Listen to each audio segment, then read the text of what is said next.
गोजोन मोनाबिलिनि बयनिसिमबो गाहाम हामलायनाय बावहरबाय आरोना लोगोफोर। दङ आङो दा स्टेसन सायाव लाइटआनो आंना माने मबाइला बे सिगांजों लाइट गैयालै उनथिंजायसो लाइट दं सिगांनि गंसेयालाय लाइट दंमोन सिगांजों। नैबेयो माने सिगांजों लाइट गैया ओंखायनो अबावबा कारेन्ट खुन्था अबावबा लाइन दं नामा बेखौसो नागिरनांगौ जायो आरोना लाइट फैयोब्ला गोबाव जाबायमोन लाइट फैयैया थ' लोगोफोर फाइनालि 6K कमप्लिट जाबाय नोंथांमोननि अननायाव आसा खालामो थाबैनो 7K कमप्लिट खालामगोन होननानै माने दाथ' 6K कमप्लिट जानानै दं आरोना लोगोफोर। स्टेसन सायाव दं दा स्टेसन जोंनि स्टेसन सायावहाय एसे गोलोमदै गहोदों गोबाव जाबायमोन। ओरै लोंनायफ्रा बारा जाबाय नालाय बेनिफ्राय मोदोमफ्राबो देरलांगासिनो दङ एसे गोलोमदै गहोबाय आरोना लोगोफोर। होमबा लोगोफोर 6K कमप्लिट जाबाय आरोना फाइनालि नोंथांमोननि सापर्टआव फैबाय थानाय समाव सापर्टखौ मोनलांबाय थाबावगोन होनना आसा खालामो। दा साननैसो भिउसफ्राबो बिराद डाउन जाथारदों आंना भिडिअ'फ्राबो जानला मोनलासो फैलागासिनो दङ थ' लोगोफोर फैदो लाइभआव दसे सोरबाफोर आरो गोदान फैदोंब्ला साबसक्राइब खालामना लानो हागोन थ' लोगोफोर सापर्ट खालामनो हागोन आरोना साबसक्राइब खालामना लाब्लानो जाबाय।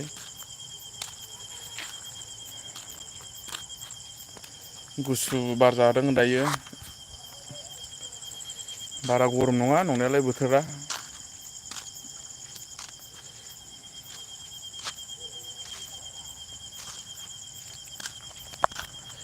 फैदो लोगोफोर सोर सोर गोदान फैदों साबसक्राइब खालामना लादो।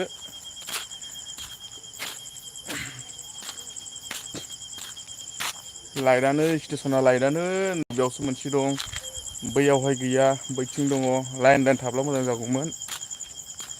दा आङो नैबे लाइटखौ गारनानै थांब्लानो खोमसि जागोन आरोना।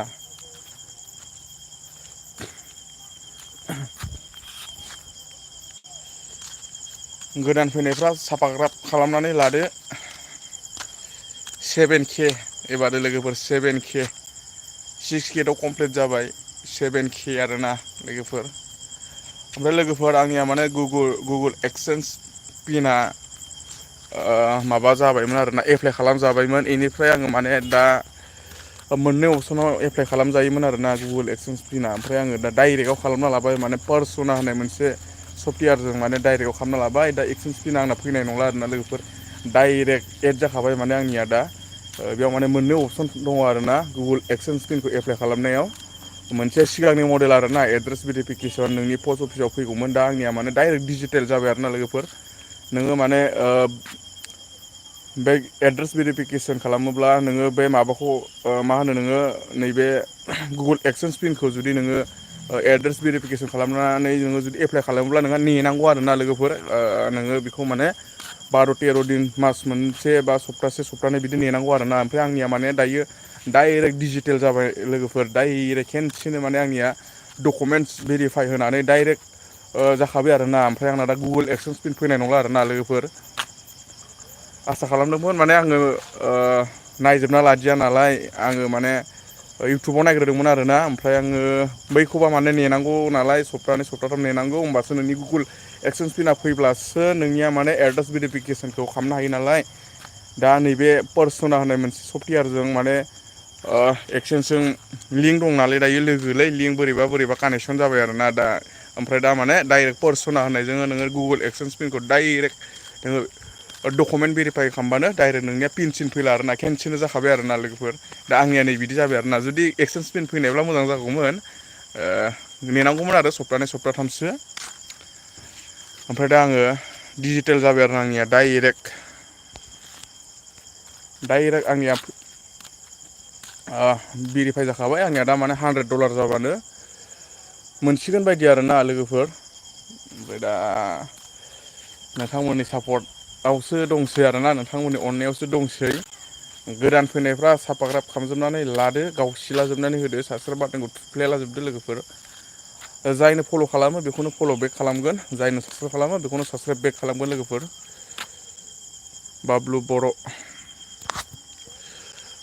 जायनो माने साबसक्राइब खालामो बेखौनो साबसक्राइब बेक खालामगोन जायनो फल' खालामो बेखौनो फेसबुकआवबो जायनो फल' खालामो बेखौनो फल' बेक खालामगोन आरोना लोगोफोर। एबारो आङो माने जायनो साबसक्राइब खालामो बिनिखौसो साबसक्राइब खालामनोसै थ' नोंथांमोनहाबो साबसक्राइब खालामनानै लायोब्ला ओमफ्राय आंनो स्क्रिनसट हरोब्ला आंबो नोंथांमोननिखौ साबसक्राइब खालामगोन बिदि जासिगोन आरोना लोगोफोर। ओमफ्राय आंना गुगोल एक्सेन्स पिनआथ' डाइरेक्ट पार्सना होननाय एप्सजोंसो जाबाय नङाबा नोंथांमोननो देखायनो हागौमोन आरो माने गोबाव नांगौ सप्तानै सप्ताथाम नांगौ आरो ना लोगोफोर। दा सानदिसे भिउसफ्रा एसे डाउन जाथारदोंलै माथो आंना लोगोफोर। दाख्लै साननैसो रकेट बायदि खारदोंमोन भिउसआ दा साननैसो एसे डाउन जानानै दं।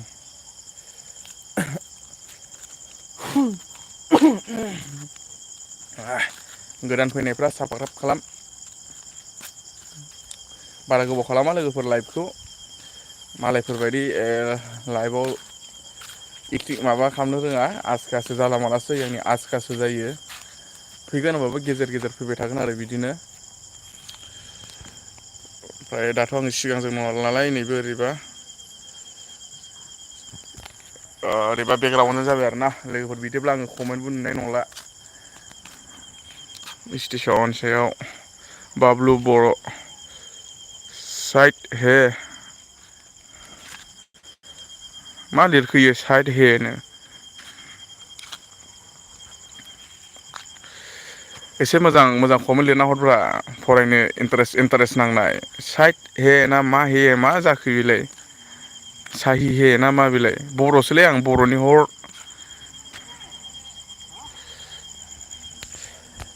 दा लोगोफोर बर'सो नालाय बर'नि हरबानो जायो कमेन्टखौ हिन्दीफोरनि जाला माला लिरलाबायनानै हरोब्ला बुजिलायलाङा।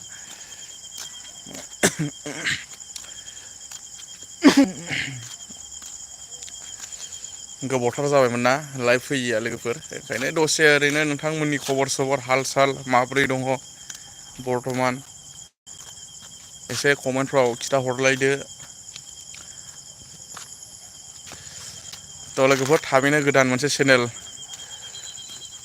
खुलिनो रेडि खालामनाय जासिगोन माने खुलिनाय जासिगोन थाबैनो गोदान मोनसे चेनेल बयबो आसा खालामो बयबो सापर्ट खालामगोन होननानै गोदान मोनसे चेनेलखौबो थाबैनो गाबोन समफोर मोनसे गोदान चेनेल खुलिनाय जाबावसिगोन लोगोफोर बयबो सापर्ट खालामब्लानो जाबाय। जोंनि बर'नि चेनेलखौथ' गुबुन हारिफ्रा नायखायानो नालाय जों गावजों गावनो नायलायनांगौ। जोङो गावजों गाव नायलायनानै गावजों गाव सापर्ट होलायलायनांगौ गुबुन हारियाथ' रावबो नायखाया। जोंसो गुबुन हारिनिखौ नायो गुबुन हारिनिखौ बुजियो जोङो जोंनिखौथ' गुबुन हारिफ्रा बुजिखायानोसै एसे एनै बुजियो आरो साफा सानै बुहुदआनो बुजिया बेनिखायनो जोङो गावजों गाव नायलायनानै सापर्ट होनांगौ। गावजों गावनो हेफाजाब मदद खालामनांगौ आरोना लोगोफोर। जोंनियाथ' आरो अहाथो मिलियन्स अफ भिउ फैनो ने लोगोफोर बिदिनो जि भिउस फैयो एसे एनै गावजों गाव मदद खालामलायनांगौ।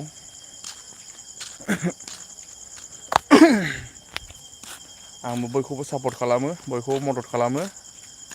बयनिबो मददखौ बयनोबो नांगौ।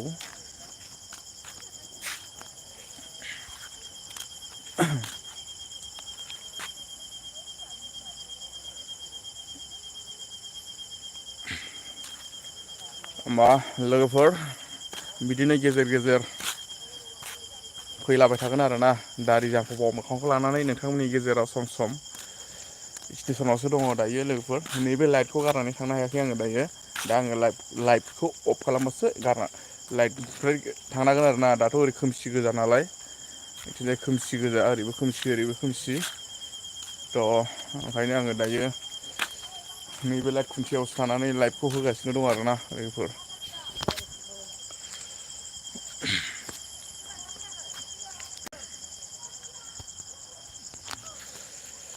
होमबा लोगोफोर फार्स्ट पेमेन्टखौ माला मोनगोन मिथिथ'वा नोंथांमोना अननाय आरो सापर्ट होलांबाय थायोब्ला आसा खालामो थाबैनो फार्स्ट पेमेन्ट दांनो मोनगोन होननानै आरोना जेने थेनेब्लाबो एसे जासाबनानै दङ लोगोफोर दायो आं खिथाथ'नो हाया बेसेबां जानानै दङ।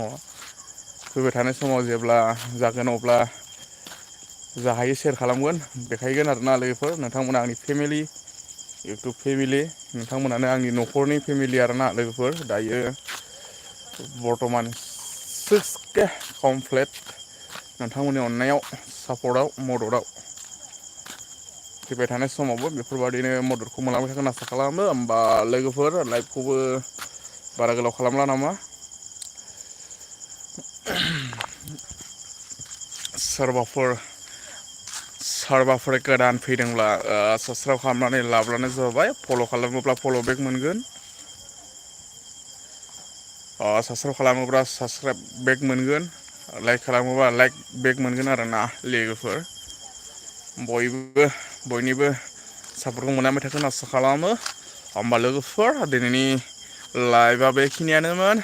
फैबाय थानाय समाव नोंथांमोननि सिगाङाव मोजां ब्लग भिडिअ कन्टेन्टफोर लाबोनो नाजागोन, शेयार खालामनो नाजागोन।